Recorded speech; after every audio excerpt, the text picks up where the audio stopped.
நம்மை மதிப்பவர்களை நாம் தேடி போகலாம், தப்பில்லை. ஆனால் நம்மை அலட்சியப்படுத்துபவர்களை திரும்பி கூட பார்க்கக்கூடாது. தவிர்க்க முடியாத சில இழப்புகள், வெளிப்படுத்த முடியாத சில உண்மைகள், அனுபவிக்க முடியாத சில சந்தோஷங்கள், இதுதான் வாழ்க்கை. வாழ்த்தியவர்களை விட வீழ்த்தியவர்களே நாம் முன்னேற மிகப்பெரிய தூண்டுகோல்.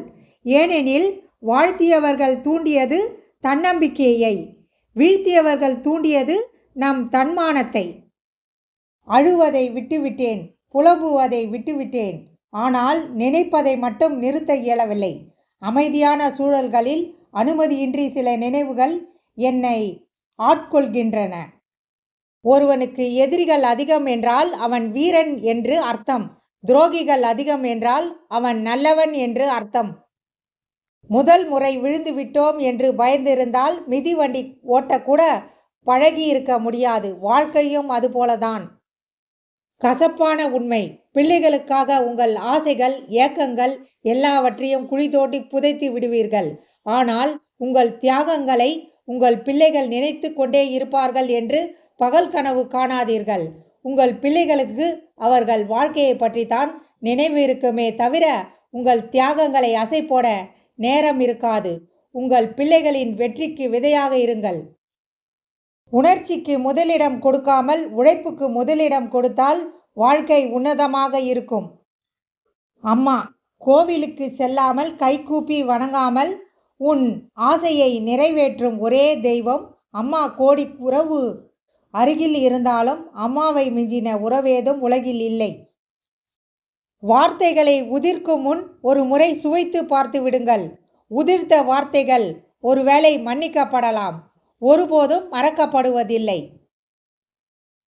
எல்லாம் தள்ளி போகிறது என்று கவலை கொள்ளாதே. சில தரமான செயல்களுக்கு சிறிது தாமதம் தேவைப்படுகிறது. நீ எதை தேடிக்கொண்டிருக்கிறாயோ அதுவும் உன்னைத்தான் தேடிக்கொண்டிருக்கிறது. நிச்சயம் ஒரு நாள் உன்னிடம் வந்தடையும். யாரிடமும் கையேந்தி நிற்கக்கூடாத இரு விஷயங்கள், ஒன்று பாசம், மற்றொன்று பணம். இரண்டும் நம்மை அசிங்கப்படுத்தும். தவறை மறந்து விடலாம், ஏனென்றால் அது தெரியாமல் செய்வது. ஆனால் துரோகத்தை மன்னிக்கவே கூடாது, ஏனென்றால் அது திட்டம் போட்டு செய்வது. பின்னால் பேசுபவர்கள் புகழ்ந்தால் என்ன, இகழ்ந்தால் என்ன, நீ சென்று கொண்டே இரு முன்னால். பிடித்த வாழ்க்கையை வாழ்வதற்கும் கிடைத்த வாழ்க்கையை வாழ்வதற்கும் வித்தியாசங்கள் அதிகம். நிராகரிப்பு எவ்வளவு பெரிய வலி, அவமானம் என்பது அடுத்தவர்கள் நம்மை நிராகரிக்கும் போதுதான் புரிய வரும். தோல்வி என்பது அவமானம் அல்ல, வெற்றி என்பது மகுடம் அல்ல. இவ்விரண்டும் வாழ்க்கையை புரிய வைக்கும் பாடங்கள். நம்மை யாரென்று நமக்கே புரிய வைக்கும் ஆயுதம்தான் அவமானம். செயலை செய்யலாமா வேண்டாமா என்று தடுமாறும் போது உங்கள் உள்மனம் சொல்வதை கேளுங்கள். அது உங்களுக்கு சரியான வழியை காண்பிக்கும். ஒருவரின் குணம் சரியில்லை என தெரிந்து கொண்டால் உடனே அவர்களை விட்டு நாம் ஒதுங்கி விடுவது நல்லது. இல்லை என்றால் அவர்களின் தரத்திற்கு நம்மையும் தாழ்த்தி விடுவார்கள்.